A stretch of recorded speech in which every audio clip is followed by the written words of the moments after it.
I know that today's workshop brings a very diverse group of people, stakeholders, experts, designed to kick off much needed discussion on the key priorities for Fiji's water sector, and that too up to 2050.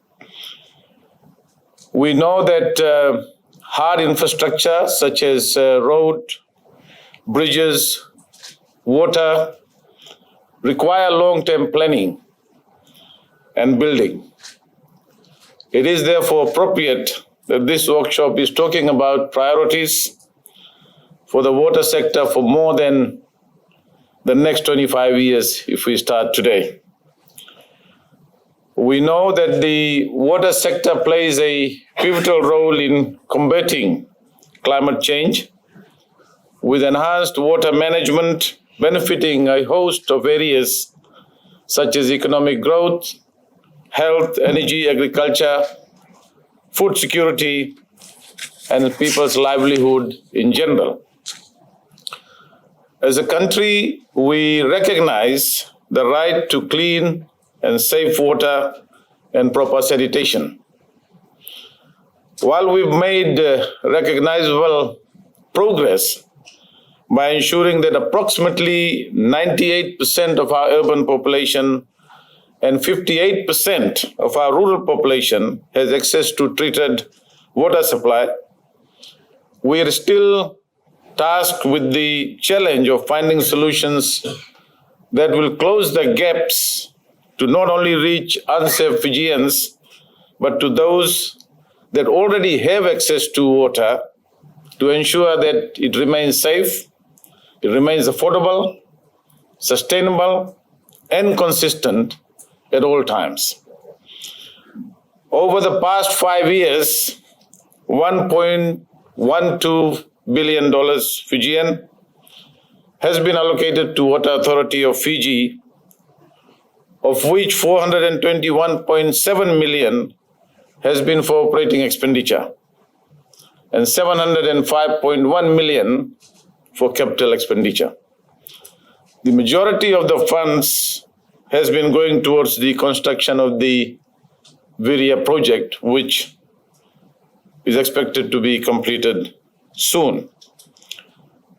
In fact, in the 2022-2023 budget, of the $204.3 million, 89.2 million was for operating and 115 million was for capital expenditure, of which 60.3 million was for the Viria project.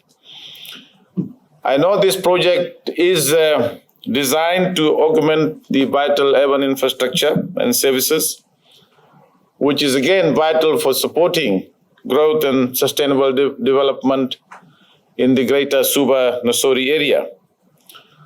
And I hope that when it's completed in May 2023, that it will resolve and aid and support development within the Suba-Nosori area.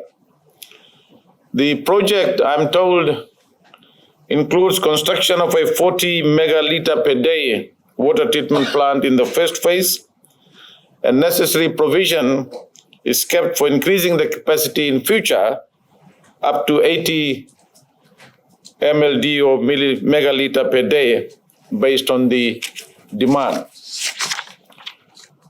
Over the years, water and sanitation sector in Fiji has been facing major challenges of maintaining and upgrading the existing infrastructure.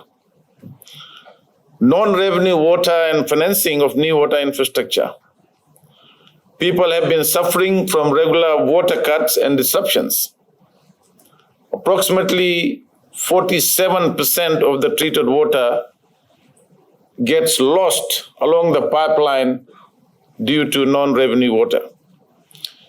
The task for the new coalition government is to address these challenges, which is exacerbated by aging water and wastewater infrastructure, our growing rural to urban drift, and the impacts of climate change on our raw water resources. Moreover, the most pressing constraints on our ability to provide households with a consistent supply of water include a few things. First, the limited production capacity of existing water treatment plants. Ongoing disruptions to supply are a result of production levels far below the demand for the water.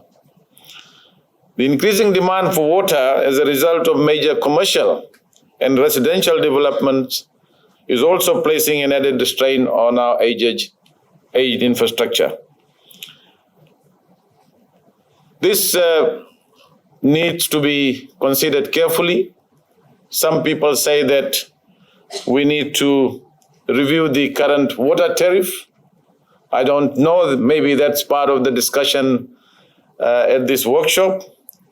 And strategies to ensure that the use of water or the conservation of water is also part of a major plan and activity within the area of water supply and the concerns within the Water Authority of Fiji. Changes, of course, to weather patterns and prolonged periods of drought is also increasing water usage and affecting water yields at catchments and water sources. The majority of the existing infrastructure was built at a time when resilience to climate change was probably not on the minds of our people. So it was built to withstand, it wasn't built to withstand the impacts of climate change. Last week, I visited the Northern Division, which is the second biggest island in the country, with a team from my staff, from my ministry. And what we saw was kind of unbelievable. The state of the infrastructure is in a bad shape, bad condition. Our hospitals, I'm talking about the physical infrastructure. Our hospitals, health centers, schools, public buildings, government quarters, roads and bridges, and water infrastructure are in a crumbling condition. You know, some people say that we, just 3 months into government, we shouldn't talk about the past government. That's a bit harsh on us. And I want to say that the previous government has not spent an adequate amount of money or funds over the years on maintenance of our infrastructure. And as a result, this government recognizes that we are in a catch-up mode. Public infrastructure assets, as you all know, are a foundation for any country's economic development and its success. Maintaining such assets in good condition is also critical. Neglected infrastructure and assets will result in degradation of the assets and will cause further negative effects on the economy, leading to greater cost of reconstruction over time, which is really the case for us right now.